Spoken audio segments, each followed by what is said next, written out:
Bienvenue sur l'Open Plateau de cette 38e édition du Salon Prime Vert. Nous allons parler de l'utilisation de l'eau dans le milieu agricole. Et pour en discuter, j'ai le plaisir de recevoir Timothée, fondateur et dirigeant de la société Terreau, et Mylène, agronome spécialisée en recherche autour de la régénération des sols. Bienvenue à tous les deux. Pour démarrer, est-ce qu'on peut rappeler les grands enjeux liés à l'utilisation de l'eau pour pouvoir produire notre nourriture? Mylène, est-ce que tu veux bien te lancer dans ce rappel? Oui, alors effectivement, on le voit depuis quelques années. En fait, effectivement, en agriculture, on a une grosse difficulté liée au changement climatique en règle générale, mais plus particulièrement liée à l'eau, spécifiquement dans le sud de la France où c'est particulièrement présent comme question. Notamment du côté dans les Pyrénées-Orientales, où l'an dernier, ils n'ont eu que 250 mm d'eau. Donc, en fait, on commence à être dans les zones arides, en fait, quand on est dans ces zones-là. Et dans le nord de la France, c'est les questions inverses. Ils ont eu beaucoup trop d'eau cette année, donc notamment à l'automne, au point que plusieurs agriculteurs n'ont pas pu semer. Ils n'ont pas pu semer leur culture, leur production. Ouais, leurs semences, leurs produits, les cultures d'hiver, quoi. Donc là, ils sont en train de se rabattre sur les cultures de printemps. Voilà, donc on le voit, des problématiques qui sont vraiment immédiatement palpables et qui vont nous impacter, nous, sur notre capacité à produire la nourriture dont nous avons besoin. Alors aujourd'hui, comment on fait avec ce facteur-là, qui est en plus un facteur qui est aléatoire? Des solutions sont en train d'être cherchées, expérimentées. Est-ce que vous pouvez m'en livrer quelques-unes, Timothée? Est-ce que tu veux te lancer avec Terreau? Qu'est-ce que tu expérimentes? Qu'est-ce que tu façonnes au quotidien? Bien sûr, Laetitia. Donc déjà, merci de nous accueillir sur ton plateau. C'est avec un grand bonheur qu'on va pouvoir parler de cette thématique. Et effectivement, nous, avec Terreau, dans toute l'Europe, on installe des systèmes qui permettent aux gens de produire leur alimentation. Donc le but, il est de les responsabiliser sur leur consommation. Et du coup, effectivement, on a également une préservation de l'eau. Vu qu'on est en circuit fermé, les gens vont réussir à pouvoir produire leurs poissons dans leur jardin et également leur petit potager. Ok, alors je rappelle que Terreau, c'est une société qui propose de l'aquaponie à but chez les particuliers, finalement. Simplement, juste pour resituer un petit peu l'activité, en quoi est-ce que ça leur permet d'optimiser ou d'être conscientisés sur cette question de l'utilisation de l'eau? Exactement ça. Donc effectivement, pour rappel, l'aquaponie, donc c'est la contraction de deux termes qui sont l'aquaculture d'une part, donc la production de poissons à visée alimentaire, et l'hydroponie, qui est la culture de plantes qui poussent dans l'eau. Et donc l'intérêt de cette technique, c'est d'avoir un circuit fermé entre ces deux éléments, donc l'élément productif poisson et l'élément productif plante. Donc en fait, l'eau sert deux fois à chaque fois, ce qui permet d'être forcément très intéressant. Et le fait d'être en circuit fermé, on n'a pas d'eau qui part dans les nappes. Donc ça permet vraiment de continuer à produire et d'utiliser toute l'eau. Donc en fait, l'eau qu'on va rajouter dans le système, c'est simplement l'eau qui s'évapore. Donc ça, tout le monde comprend le principe. Et aussi l'évapotranspiration, c'est-à-dire une plante, quand elle fait un fruit de 1 kg, on a 90% d'eau. Donc forcément, cette eau, elle va la puiser. Donc on va remplacer cette évapotranspiration, donc la consommation d'eau par la plante, pour permettre d'avoir un système qui continue à fonctionner correctement. Voilà. Donc pour visualiser un petit peu la chose, il s'agit d'un premier bassin dans lequel on va trouver les poissons. Ensuite, on a un petit étage avec de la terre et les plantes, et enfin un dôme par-dessus qui va permettre de conserver cette évaporation, si je comprends bien, et qui va repartir en circuit à l'intérieur de l'eau pour les poissons, etc., etc. Tout à fait. En fait, alors plus exactement, il n'y a pas de terre. On est sur un substrat de billes d'argile, donc on est sur du hors-sol. Alors oui, effectivement, le hors-sol, ça peut être compliqué à appréhender dans l'écologie classique, mais effectivement, ça nous permet en fait de pouvoir produire à la fois du poisson et des légumes sur typiquement des sols pollués. Donc au lieu de dire ces sols pollués ne serviront plus à rien, on va pouvoir les mettre en valeur en faisant des espaces de production pour les particuliers ou les professionnels pour qu'ils puissent quand même produire à la fois du poisson et des légumes. Donc là, on a vraiment anticipé la question que tu as un tout petit peu esquissée au début, qui est de dire aujourd'hui, avec les changements climatiques, on risque peut-être d'aller vers moins de possibilités de culture professionnelle, si je le comprends comme ça. Donc là, il y a peut-être ces questions qui sont anticipées, mais si je reviens un petit peu au niveau du milieu agricole, Mylène, est-ce que tu peux nous expliquer un petit peu les observations que tu as faites du terrain et des solutions que tu peux aussi proposer? Oui, parce qu'en fait, ce dont on parle très souvent, c'est l'effet du changement climatique sur l'agriculture, mais en fait, ce dont on parle beaucoup moins, c'est les effets des pratiques agricoles sur le changement climatique. Et là, pour le coup, il n'y a pas beaucoup de personnes qui travaillent là-dessus. Je connais au moins une personne, c'est Cédric Cabrol, qui a travaillé sur ces questions-là. En France, je pense qu'il est tout seul à travailler là-dessus. On peut aborder aussi ces questions-là de ce point de vue-là. Quand on regarde d'un point de vue du paysage, il y a toutes les techniques d'hydrologie régénérative qui sont vraiment puissantes parce que là, on va chercher par des techniques complètement naturelles en alliant les principes des couverts végétaux, de l'agroforesterie et ce qu'on appelle le keyline design. Donc, c'est des techniques en fait où on va chercher à ralentir l'eau au maximum pour chercher à l'infiltrer le maximum de manière à remplir les nappes phréatiques et à renforcer les réserves du sol en fait. Parce que là, la grosse difficulté qu'on a, c'est qu'effectivement, on a plus trop d'eau dispatchée sur toute l'année. On a énormément d'eau au même moment. Et en fait, la difficulté, c'est, on dit il pleut trop vite, trop longtemps. Sauf que c'est aussi la question des sols. Les sols ne sont plus capables d'absorber. Et les sols ne sont plus capables d'absorber tout simplement parce qu'en fait, alors il y a aussi, il n'y a pas que ça, mais il y a aussi ça, c'est qu'en fait, les sols, ils sont beaucoup plus tassés qu'avant, clairement. Et donc, en fait, la capacité d'infiltration de l'eau en profondeur, elle est beaucoup moins importante qu'avant, ce qui fait que les sols se saturent beaucoup plus vite. Et au lieu de... Alors, ils peuvent très bien ruisseler en surface, mais ils ruissellent aussi en profondeur. Et donc, c'est des sols qui ne vont plus recharger les nappes phréatiques. Donc là, l'idée, c'est vraiment de restaurer ce petit cycle de l'eau de manière à ce qu'en fait on recharge les nappes phréatiques et de manière à ce que les arbres qui ont des enracinements profonds reproduisent des masses d'air frais et humides et de manière à ce qu'il y ait plus de précipitations sur la zone qui est soumise à plus de sécheresse. Et ça, c'est des choses qui ont été observées, c'est-à-dire que alors c'est malheureux de dire ça comme ça, mais entre des zones irriguées et des zones moins irriguées, alors des zones irriguées ont tendance il y a plus de précipitations. Alors il ne faut pas se le cacher, par contre, entre un maïs irrigué et des bois et des forêts, les forêts et les bois sont quand même plus efficaces pour restaurer les masses d'air frais. Et donc de restaurer la pluviométrie et finalement restaurer le petit cycle de l'eau. Donc ça, c'est, on va dire, les solutions à l'échelle du paysage. On va chercher vraiment à infiltrer l'eau et à recréer des zones boisées. C'est vraiment ça. Donc c'est les haies, les bocages et l'agroforesterie ou les forêts, les bois. Donc ça, c'est les pratiques à l'échelle, à grande échelle. À l'échelle même de la parcelle du sol, là, on est beaucoup plus sur des pratiques, on va dire...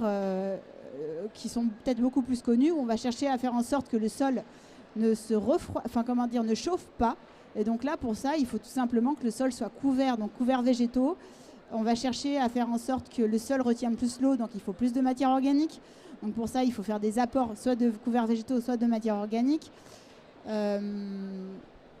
Voilà, et il y a ces pratiques aussi, et puis il y a les pratiques aussi, moi, qui me sont vraiment propres, c'est les pratiques avec les lactofermentations qui permettent d'avoir encore d'optimiser encore tous ces processus et d'avoir quelque chose d'encore plus efficace. Oui, parce qu'il y a la présence de l'eau dans les sols et puis il y a la présence de la vie. Oui. On en a un petit exemple sur la table. Oui.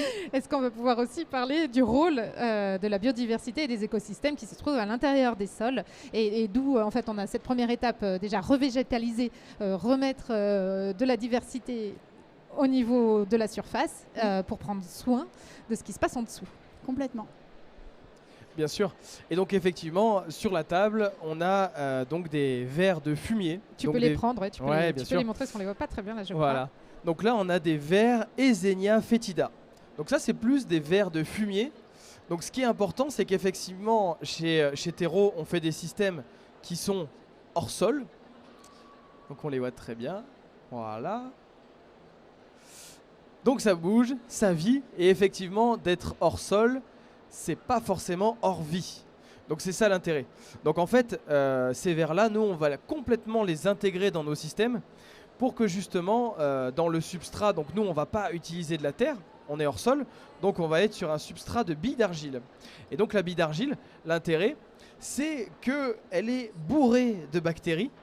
Et c'est intéressant parce que le verre Eisenia fetida, qu'on peut retrouver généralement dans les fumiers ou dans les lombricomposts notamment, c'est un verre qui est un ouvrier pour nous dans notre système, qui va permettre de brasser en fait la bille d'argile, d'éviter d'avoir des zones anaérobies qui sont quelque chose d'assez nocif pour le reste du système.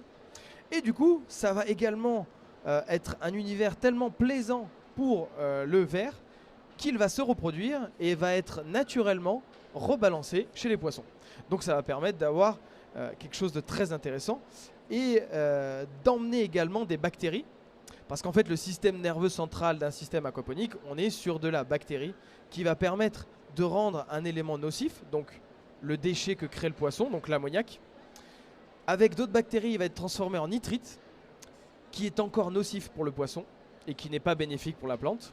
Et ensuite, avec d'autres bactéries encore qui sont naturellement présentes dans l'air, elles vont être transformées en nitrates. Et les nitrates, effectivement, c'est une partie de l'aliment de la plante. Donc on va se retrouver avec un élément nocif qui va devenir bénéfique pour la plante. Et du coup, on se retrouve avec un cercle vertueux. Pour rester dans cette osmose un petit peu plante-poisson, l'université de Nancy a découvert récemment qu'en fait la plante, en échange des bienfaits qu'elle propose donc aux poissons, c'est-à-dire d'épurer l'eau, vous l'avez bien compris, on a également un message. Alors j'aimerais pas me tromper dans le terme pour ne pas me faire gronder par les grands spécialistes, mais on a une osmose en fait qui se crée entre la plante et le poisson. La plante envoie des messages déstressants pour le poisson pour qu'il puisse avoir encore plus un bien-être et qu'on puisse avoir une belle croissance et que les gens puissent manger des aliments sains. Voilà. D'accord. Donc ce que je comprends bien, c'est que avec le système d'aquaponie, on a une sensibilisation qui est faite auprès du particulier pour qu'il apprenne à prendre soin de ce petit écosystème et qu'il puisse ensuite l'imaginer dans un espace un petit peu plus naturel ou dans un espace cultivé, cultivable, et du coup de lui permettre de s'intéresser à ces grands enjeux, à ces grands défis. Tu nous as parlé un petit peu des préconisations qui peuvent être menées pour ramener l'eau dans les sols. Est-ce qu'il y a d'autres choses sur lesquelles il serait important de pouvoir rajouter des éléments de connaissance ou de compréhension? Oui, alors en fait, c'est assez simple en fait. Il n'y a pas beaucoup de pratiques agricoles. En fait, si vous voulez, il y en a quelques-unes, mais en fait, quand on les associe toutes, elles sont très efficaces. Globalement, on cherche à moins travailler les sols, on cherche en tout cas moins en profondeur. On cherche à faire en sorte de les couvrir en permanence. On cherche à faire en sorte d'apporter de la matière organique, aussi bien d'origine végétale qu'animale. Et tout ça, on va arriver au même résultat que ce dont parlait Timothée, c'est-à-dire qu'on va avoir une activité biologique du sol qui va être vraiment renforcée. Et alors, ce qui est intéressant, c'est que le ver de terre aussi joue un très grand rôle, notamment pour la porosité, pour la structuration des sols. Mais, alors, Timothée, tu parlais beaucoup de bactéries. Dans notre cas, on parle beaucoup des champignons. Les champignons, alors nous on parle des champignons endomycorhiziens parce qu'ils s'associent aux végétaux et ça va permettre justement de renforcer la capacité des plantes à mieux tenir les stress hydriques notamment et la sécheresse. Et donc c'est là où moi je commence à travailler entre autres avec les lactofermentations parce que en fait en plus des 3 pratiques que j'ai citées qui sont vraiment puissantes pour régénérer le sol, les lactofermentations, c'est comme si ça permettait de donner un coup de fouet à ces 3 pratiques et à venir les optimiser. Et notamment, on observe des effets sur la restructuration, la porosité du sol qui s'améliore. On observe un effet sur la quantité de micro-organismes qui est aussi améliorée. Enfin, globalement, c'est comme si ça donnait un coup de fouet à toute l'activité biologique et de fait, le sol, il retient mieux l'eau.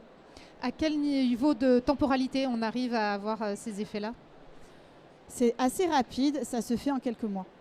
Ah oui, donc c'est outre le temps que la plante va prendre pour s'épanouir, finalement, ça va être assez rapide comme constat positif. En une année, en une saison, on observe déjà des choses en fait. Ce qui est assez encourageant et motivant par rapport aux défis qui nous attendent. J'aurais envie de dire que peut-être une des solutions, c'est de se remettre sur un pied un petit peu plus d'horizontalité, d'humilité par rapport au vivant qui est en capacité de reconstruire de la richesse dont on peut ensuite bénéficier. Oui, ouais, clairement. Un petit mot pour un souhait peut-être pour l'agriculture de demain, ou en tout cas l'utilisation des ressources.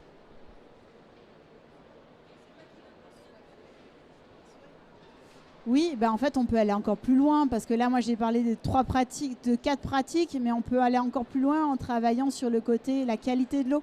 Ça, je ne l'ai pas du tout abordé. Mais on peut encore aller plus loin en cherchant à travailler sur cette qualité de l'eau, donc la qualité physico-chimique.